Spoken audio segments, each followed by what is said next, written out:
Hello, my name is Trish Dunn, and this is one of my ventriloquist figures, Miss Agnes. Hello there, nice to meet you.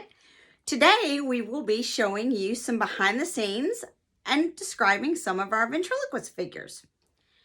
If you are becoming a ventriloquist, one of the things you're going to need to decide is what kind of puppet or ventriloquist figure you're going to use. There are lots of different ones that you can choose from. There are latex ones, there are traditional hard figures that may be made out of wood or something clay or something hard that is, of course, more fragile. With 3D printing nowadays, you can sculpt it and have a figure 3D made. There are also the soft ventriloquist figures, which of course Miss Agnes is. In my ventriloquist shows, or all the figures that I do have a hard figure that I use frequently. Most of my figures are soft figures, and I do have one latex figure. Agnes is a soft figure. Agnes is made out of fabric, as you can see, and foam. I'd appreciate it if you didn't poke me in the head. Sorry, Miss Agnes. The problem, or one of the drawbacks, not a problem, one of the drawbacks to a soft figure is that they do wear out. This is this is my second puppet for the Miss Agnes character. Second. The first one I purchased on eBay, and because I do perform a lot, as many ventriloquists do, and if you're just getting started, you'll be surprised how much you'll be performing soon. Your soft figures will wear out. There are things that you can do to keep them safe or to try to extend their life, and I'll talk about that a little bit in a minute. Another thing that I do with Miss Agnes is, as you can see, let's go back a minute. Miss Agnes is a ventriloquist figure, as I said, and you may be wondering, because she's a soft figure, that's a lot like a Muppet character, say on Sesame Street. What the main difference is between a puppet and a ventriloquist figure is puppets tend to be half-bodied because you're performing behind a puppet stand, or not stand, puppet screen. Ventriloquist figures tend to be full-bodied. As you can see, Miss Agnes is full-bodied. I've got legs. So she is a full-bodied ventriloquist figure, which ventriloquist figures tend to be full-bodied. Another thing that I do to add to the realism of Miss Agnes is I attach fission line to her ears and to her hands, and that enables me to, as she moves her head, her arms move. That adds to the realism and separation of the character from the ventriloquist. I am real. That's correct, you are real. As I said, one of the drawbacks to a ventriloquist figure is their fabric. And unfortunately, when you do attach this fission line, it does tend to rub the fabric, which gives her a little bit of a razor stubble there. But hey, she's a woman in her 80s, so what woman in her 80s doesn't have a little bit of stubble? Hey! Anyway, you can do things to protect your figure and to extend the life. Don't ever leave your soft figure packed for a long time. As I said, they're foam, and of course you press foam and it springs back. Stop doing that. But you don't want it to be packed for a long time and her to end up with a dent. That would not be very good. I don't want it dented. So always take your ventriloquist figures out. You can put them on a stand. I'll feature a stand in a later video. The other thing that I do is I keep my ventriloquist figures covered in satin pillowcases. I find it's one of the easiest things to do. One of the reasons is because when you pack her, see these shoes, they're going to rub against her fabric. Now, Agnes doesn't go walking on the street, but this can rub against her fabric and be very hard on it and wearing when she's in a case. If you cover your ventriloquist figure in a satin sheet, you can protect the fabric from those shoes, of course.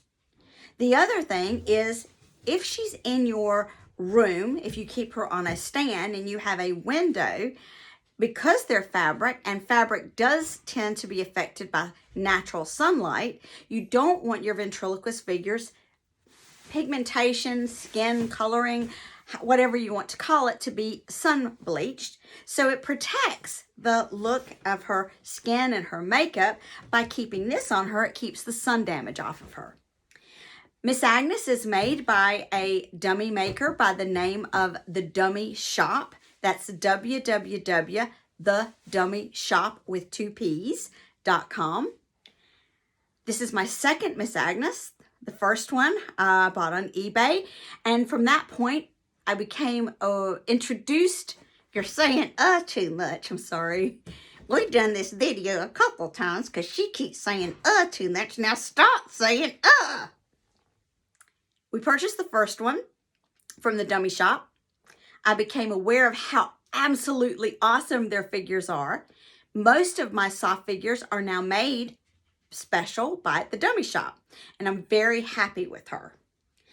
We have a fan supporter, somebody we talk to frequently, who actually asked for these segments to understand the puppets that we use. Of course, you are starting out in ventriloquism. This could be interesting to you. He wanted to know how they work. Now, one of the things that I like about the soft figures, like I say, it gives the movement. I do like to use a stand or hold my soft figures most of the time. Unless it's a very small figure, I like to use a stand. Some people, you'll see, just let their puppets float. I don't tend to do that because I feel like the illusion of ventriloquism is that she is a real separate entity than me, a separate person than me. And I don't know any people who float. So that's why I like to use a stand, but of course it's up to you. No judgment either way. She does not have moving eyes. Most soft figures don't have moving eyes. However, you can get soft figures with moving eyes. I do have hard figures, latex figures. As I've said, I'll feature them in another video. One of the ways, well, the interesting thing was, how does Miss Agnes work? What is the entry point? I've already showed you how I use the fission line. Miss Agnes is a back entry. Some soft figures can be a low down entry. She is a full back entry. Your hand goes in, you'll see it goes up through her neck. You can see that movement right there. And of course into her head. Inside of Miss Agnes's head, the bottom where my thumb is has a strap that holds that taut, which is good because if you're using a figure for a long period of time, you can get cramps if your hand is moving around and you're stressing your hand. There's a strap on the thumb. There's also I would call it an ergonomic hump. So your top part of your hand is over a hump. So it gives you that kind of, it feels like that. So you've got the space. And then there's a strap then on top of your other finger, on the top. There's a strap on the fingers of the top of your hand, and that holds that in place.